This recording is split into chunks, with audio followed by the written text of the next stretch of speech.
안녕하십니까. ST세무법인의 김봉수 세무사입니다. 저번 시간에는 저희가 세금 환급과 금융소득 종합과세가 어떻게 계산되는지에 대해서 설명을 드렸다면 지금부터는 어떻게 하면 절세를 할 수 있냐에 중점을 두고 설명을 드리겠습니다. 첫 번째로 주요 금융상품의 수입시기에 대해서 저희가 알아야 되는데 예금 적금일 경우에는 실제 이자를 지급받는 날이 수입시기입니다. 해약에 인해 지급되는 이자는 해약일인 거고 계약 기간을 연장했을 경우에는 그 연장일이 수입시기가 되는 거죠.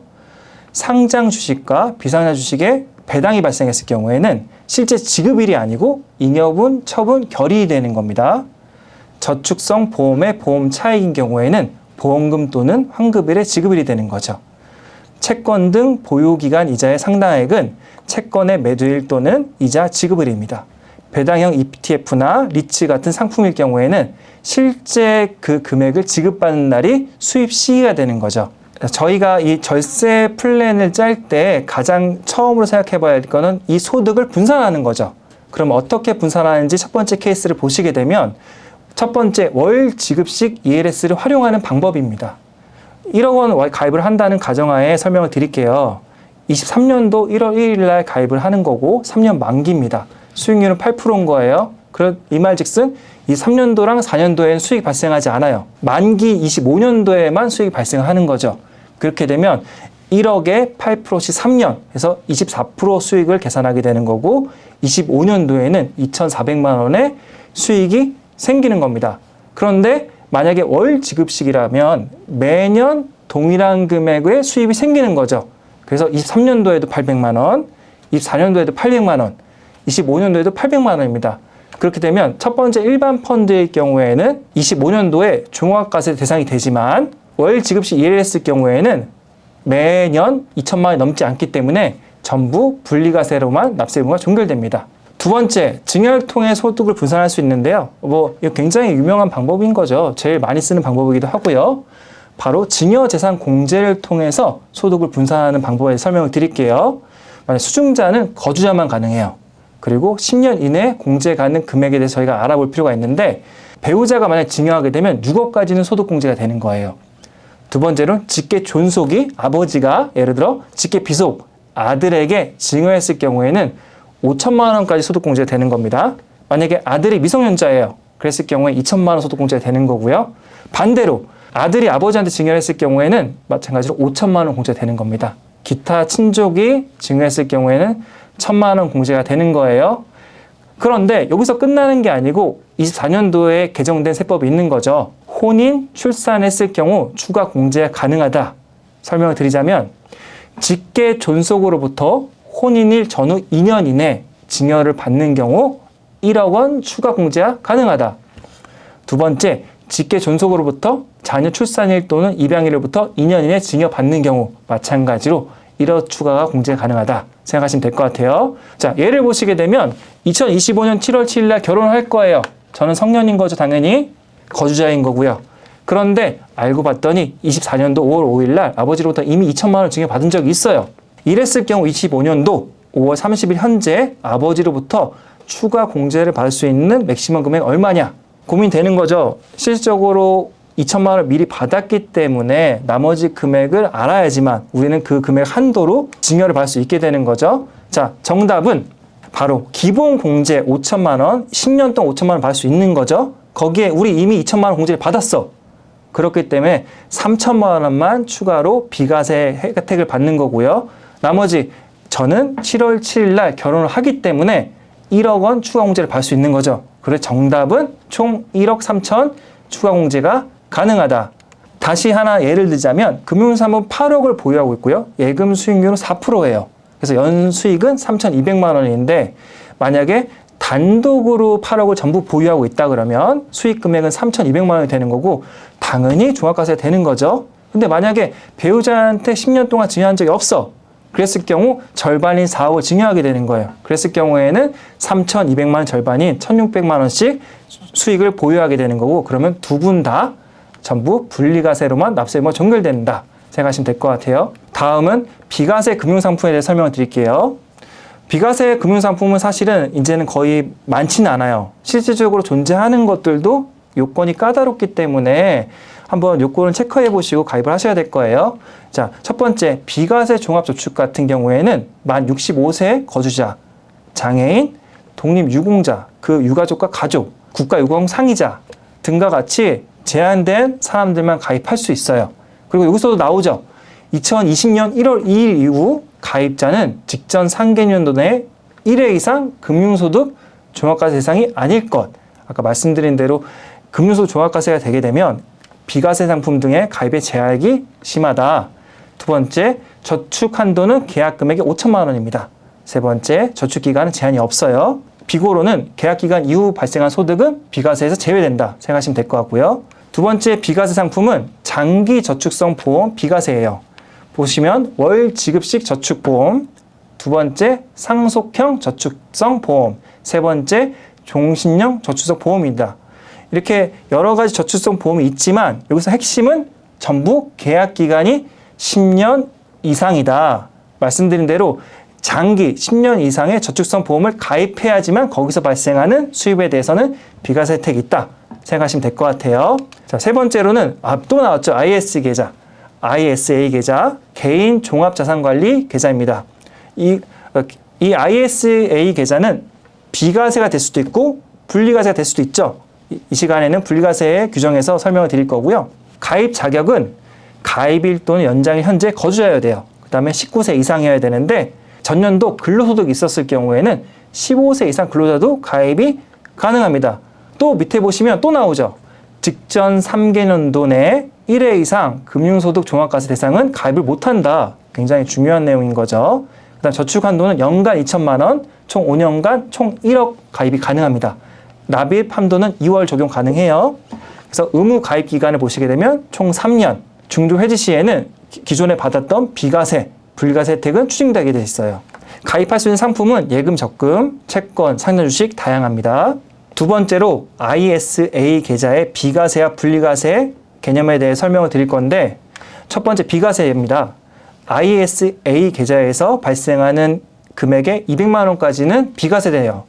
그런데 서민, 농민의 경우에는 총 400만 원까지 비과세가 되는 거죠. 여기서 말하는 서민하고 농어민 같은 경우에는 근로자인 경우에는 전년도 총 급여가 5천만 원 이하인 경우, 종합소득이 있을 경우에는 전년도 소득 금액이 3,800만 원 이하인 경우, 농어민인 경우에는 전년도 종합소득 금액이 3,800만 원 이하인 경우에만 해당이 되는 거예요. 자, 두 번째로는 분리과세입니다. 이 비과세 금액을 초과해서 발생한 수익 금액에 대해서는 9.9% 분리과세가 적용받는다. 그리고 계약 기간이 3년이 경과 후 해지하는 경우에는 해지하는 분까지 비과세, 분리과세 적용받을 수 있다. 이 마지막으로 이 비과세랑 분리과세 받은 혜택을 추징받을 수도 있는데요. 최초 계약일로부터 3년 이내 계약을 해지하는 경우 아까 말씀드린 대로 비과세와 분리과세 받았던 세액을 추징받을 수 있습니다. 근데 추징 면제 사유도 있습니다. 사망이나 해외 이주, 해지일 6개월 전에 천재지변, 퇴직 등을 하는 경우에는 추징이 당하지 않을 수 있습니다. 세 번째로 소득 공제에 대해 설명을 드릴게요. 이 내용 보시면 아시겠지만 개인 투자 조합 등에 대한 소득 공제입니다. 이 개인 투자 조합에 대한 소득 공제는 사실 공제 금액이 굉장히 커요. 다만 단어에서 알 수 있듯이 투자기 때문에 그만큼 소득 공제 금액이 커지는 겁니다. 좀 자세히 알아보시자면 첫 번째 공제 대상입니다. 거주자 본인이 중소기업 창업투자조합에 출자 또는 투자하는 경우예요. 두 번째는 직접 또는 개인 투자조합을 통해서 벤처기업에 출자 또는 투자하는 경우입니다. 단 설립 시 출자하거나 유상증자 참여했을 경우에만 공제가 가능하다는 거죠. 두 번째 공제 한도를 보시게 되면 중소기업 창업투자, 신기술 사업투자조합, 벤처기업 증권, 투자신탁에 수익증권에 투자하는 경우, 창업 벤처 전문, 경영, 참여형, 사모, 집합 투자기구에 투자하는 경우에는 출자 금액의 10% 이내에 공제를 해줍니다. 아래 보시면 직접 벤처기업에 투자를 하시거나 개인 투자조합을 통해서 벤처기업에 투자하시는 경우에는 공제 금액이 굉장히 크다는 거죠. 만약에 투자한 금액이 3천만 원 이하인 경우에는 전에 공제해줘요. 그 다음에 3천만 원을 초과하고 5천만 원 이하인 경우에는 투자한 금액의 70%까지 공제를 해줍니다. 5천만 원 이상인 경우에는 30% 공제를 받게 됩니다. 이 공제되는 금액은 종합소득 금액 50% 한도 내에서 공제가 되는 겁니다. 자, 다음 예를 보시게 되면 금융소득 4천만 원이고 사업소득 4천만 원인 거예요. 종합소득 금액은 8천만 원이 되는 거죠. 그래서 첫 번째 케이스를 보시게 되면 기부공제 150만 원만 적용받게 돼 있어요. 이랬을 경우 과세 표준 금액은 7,850만 원입니다. 이때 계산되는 세금은 총 산출세액으로 1,108만 원인 거죠. 이때 기납부세액 560만 원을 차감한 납부세액은 548만 원이에요.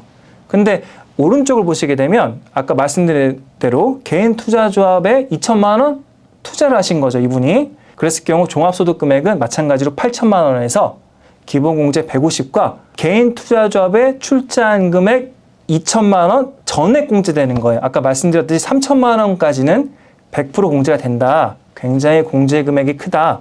그렇게 돼서 8천만 원에서 150만 원과 2천만 원을 차감한 585만 원이 과세 표준이 되는 거고, 이에 대한 산출세액은 735만 원이 되는 거다. 그 다음에 기납부세액 공제 560만 원을 제외하게 되면 실제 납부할 세액은 171만 5천 원이다. 그래서 실제 투자 금액 2천만 원일 경우 절세되는 금액은 414만 1,500원이다. 굉장히 절세 효과가 큰 겁니다. 옆에 보시면 제가 세후 구간에 따라서 절세 효과를 간단하게 표로 만들어 드렸는데요. 만약에 2천만 원 투자했는데 본인의 세율이 6.6%다. 그랬을 경우에는 132만 원만 절세 효과가 생기는 거예요. 근데 만약에 본인의 세율이 49.5%다. 그럼 얘기는 완전 달라지죠. 실제로 2천만 원만 투자하더라도 실제 받는 절세 효과는 990만 원이에요. 굉장히 크죠. 그렇기 때문에 고소득 종합소득세를 신고하시는 분들한테는 한 번 정도 생각해 보셔야 될 절세 방안이긴 하지만, 다시 말씀드리지만 투자이기 때문에 다시 한번 그 점도 유념하시기 바랍니다. 마지막으로 제가 세액공제에 설명을 드릴 건데, 가끔 5월 달에 되면 종합소득세 신고 때문에 고객들이 저한테 전화를 주세요. 본인이 세금 줄일 수 있는 방법 어떻게 되냐 물어보시는데, 제가 제일 먼저 하는 게 뭘까요? 제일 먼저 체크하는 게 딱 두 가지가 있어요. 자, 그게 뭐냐면 첫 번째로는 이 사람이 노란 우산 공제에 가입이 돼 있냐. 자, 두 번째로 바로 이 연금 계좌에 가입되는지를 제가 체크를 해요. 자, 그 중에 하나 연금 계좌 세액 공제에 대해서 같이 알아볼게요. 연금 계좌 같은 경우에는 당연히 연금 저축 계좌나 퇴직 연금 계좌나 ISA 계좌에다가 납입한 금액을 세액공제로 공제해준다. 이렇게 생각하시면 될 것 같고요. 공제율을 보시게 되면 종합소득 금액이 4,500만 원 이하인 경우와 근로소득만 있을 경우에는 총 급여가 5,500만 원 이하일 경우에는 공제율이 16.5%예요. 그리고 종합소득 금액이 4,500만 원 초과하거나 근로소득 금액만 있을 경우에는 총 급여가 5,500만 원 초과했을 경우에는 공제율이 13.2%입니다. 한도는 연금 저축 계좌를 가입했을 경우에 600만 원, 퇴직연금 계좌를 합쳐서 가입했을 경우에는 한도가 900원까지 늘어납니다. 첫 번째 케이스를 보시게 되면 종합소득 금액이 5,500만 원 이하인 분이에요. 근데 연금저축 계좌가 600만 원 가입됐고요. 퇴직연금 계좌가 600만 원 가입돼 있어요. 그러면 여기서 공제 한도를 계산해 보시면 연금저축 계좌만 가입했을 때는 한도가 아까 말씀드린 대로 600만 원이죠. 거기에 추가로 퇴직연금을 추가로 가입했을 경우에는 한도가 900만 원까지 늘어난다. 그렇기 때문에 연금저축계좌 600만 원과 퇴직연금 계좌 300만 원이 공제 한도에 되는 겁니다. 이 총 900만 원에 대한 공제율은 16.5%가 되는 거고요. 절세 효과는 148만 5천 원인 거죠. 자, 두 번째 케이스를 보시게 되면 소득 금액은 동일하게 5,500 이하인데 연금저축계좌 300만 원밖에 가입 안 하신 거예요. 퇴직연금 계좌도 300만 원밖에 가입 안 하신 거죠. 그렇게 되면 당연히 공제 한도는 600만 원 줄어들게 돼 있어요. 여기에 공제율은 16.5%를 곱하게 되면 절세 효과는 99만 원이다. 세 번째 케이스를 보시게 되면 5,500만 원 초과한 경우죠. 그래서 연금저축 계좌가 600만 원 가입돼 있는데 퇴직연금 계좌도 마찬가지 600만 원 가입돼 있어요. 공제 한도는 아까 말씀드린 대로 900만 원이 되는 거죠. 근데 공제율이 16.5%가 아닌 13.2% 줄어들게 돼 있죠. 그렇게 절세 효과는 118만 8천 원으로 줄어들게 돼 있습니다. 마지막 케이스는 5,500만 원 초과했을 경우 연금저축 계좌는 900만 원, 퇴직연금 계좌는 100만 원이에요. 그랬을 때 공제 한도를 다시 한번 차근히 계산해 보면 연금저축 계좌는 무조건 600만 원의 한도예요. 그러면 900만 원 넣으시더라도 한도는 600만 원이 되는 거죠. 그 다음에 퇴직연금 추가로 했을 경우에는 한도가 300만 원 늘어나기 때문에 그 중에 100만 원 납입했기 때문에 공제한도는 600만 원 더하기 100만 원인 총 700만 원이 공제한도가 되는 겁니다. 여기에 세율 13.2% 곱하게 되면 92만 4천 원을 절세 효과를 볼 수 있습니다. 마지막으로 외국납부세 공제에 대해서 설명을 드리겠습니다. 첫 번째, 외국납부세 공제가 뭐냐면 해외에서 발생하는 이자 배당 소득에 대해서 이미 외국에서 납부한 세금이 있으면 국내에서 종합소득 신고 시 한도 내에서 공제해 준다는 제도입니다. 이게 무슨 말씀이냐면 만약에 해외 주식을 미국에서 거래하게 되면 미국에서 배당이 발생을 해요. 그럼 미국에다가 배당을 받을 때 이미 원천징수로 일부 세금을 납부하게 돼 있습니다.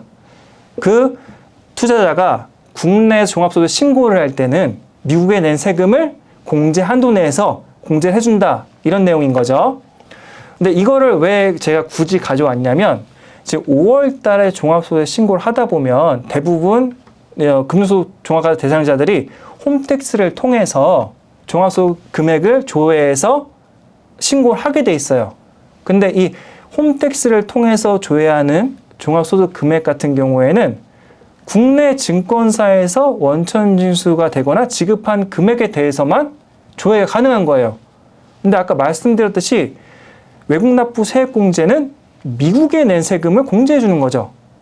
그러니까 홈택스에서는 조회가 안 되는 거예요. 그렇기 때문에 홈택스만 믿고 신고했을 경우에는 이 세액공제를 누락할 수도 있는 거죠.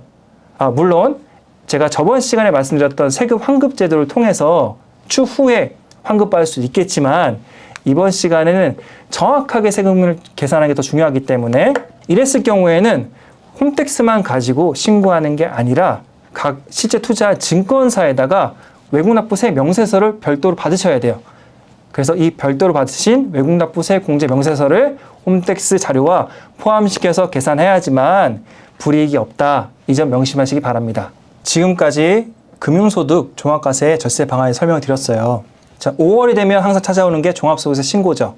근데 지금 5월에 신고하는 거는 24년도에 이미 발생한 소득에 대해서 신고를 하는 거예요. 그러니까 오히려 절세 방안보다는 정확하게 신고하는 게 굉장히 중요하겠죠. 남은 7개월 동안에 아까 말씀드렸던 방안을 잘 고민하셔가지고 준비를 하시게 되면 내년 5월에 종합소득 신고하실 때는 충분히 절세 효과를 보실 수 있을 거라 생각됩니다. 지금까지 ST세무법인의 김봉수 세무사였습니다. 감사합니다.